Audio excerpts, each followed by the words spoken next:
Hi everyone. Today we are going to be reading the first two chapters in our book, The Tale of Despereux by Kate D. Camillo.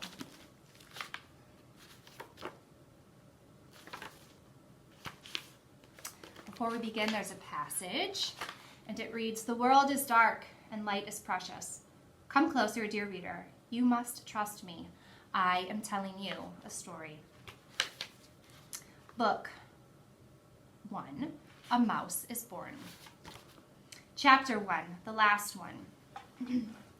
This story begins within the walls of a castle, with the birth of a mouse. A small mouse, the last mouse born to his parents, and the only one of his litter to be born alive.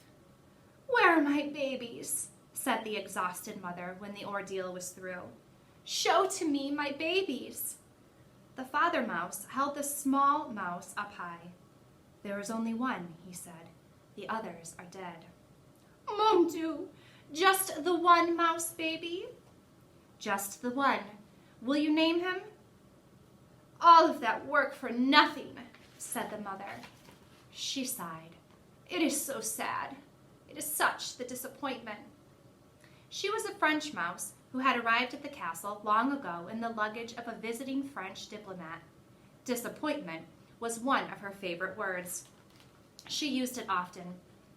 "Will you name him?" repeated the father. "Will I name him? Will I name him? Of course I will name him, but he will only die like the others. Oh, so sad.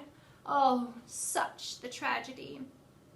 The mouse mother held a handkerchief to her nose and then waved it in front of her face. She sniffed. "I will name him. Yes, I will name this mouse Despereux, for all the sadness, for the many despairs in this place. Now, where is my mirror?" Her husband handed her a small shard of mirror. The mouse mother, whose name was Antoinette, looked at her reflection and gasped aloud. "Tulise," she said to one of her sons, "get for me my makeup bag. My eyes are a fright." While Antoinette touched up on her eye makeup, the mouse father put Despereux down on a bed made of blanket scraps. The April sun, weak but determined, shone through a castle window, and from there squeezed itself through a small hole in a wall, and placed one golden finger on the little mouse. The other older mice children gathered around to stare at Despereux. "His ears are too big," said his sister Merlot. "Those are the biggest ears I've ever seen." "Look," said a brother named Furlough. "His eyes are open, Pa. His eyes are open. They shouldn't be open." It is true. Desperoux's eyes should not have been open, but they were. He was staring at the sun reflecting off his mother's mirror. The light was shining onto the ceiling in an oval of brilliance, and he was smiling up at the sight. "There's something wrong with him," said the father. "Leave him alone." Desperoux's brothers and sisters stepped back, away from the new mouse. "This is the last," proclaimed Antoinette from her bed. "I will have no more mice, baby. They are such the disappointment. They are hard on my beauty. They ruin for me my looks. This is the last one. No more." "The last one," said the father, "and he'll be dead soon. He can't live, not with his eyes open like that." But reader, he did live. This is his story. Chapter 2, Such a Disappointment. Despereux Tilling lived, but his existence was cause for much speculation in the mouse community. "He is the smallest mouse I have ever seen," said his Aunt Florence. "It's ridiculous. No mouse has ever been this small, not even a Tilling." She looked at Despereux through narrowed eyes, as if she expected him to disappear entirely. "No mouse," she said, "ever." Despereux, his tail wrapped around his feet, stared back at her. "Those are some big ears he's got, too," observed his Uncle Alfred.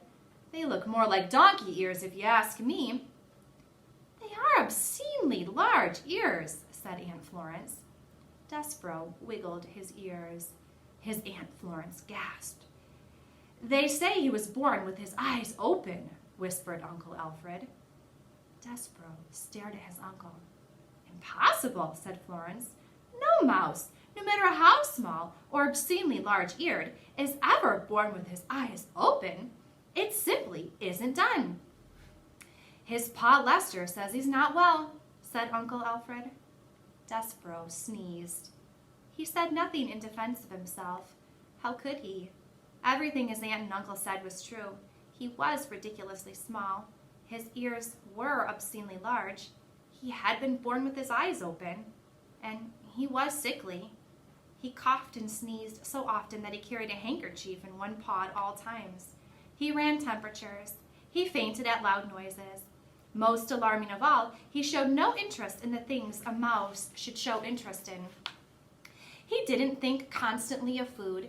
He was not intent on tracking down every crumb. While his larger, older siblings ate, Despereux stood with his head cocked to one side, holding very still. "Do you hear that sweet, sweet sound?" he said.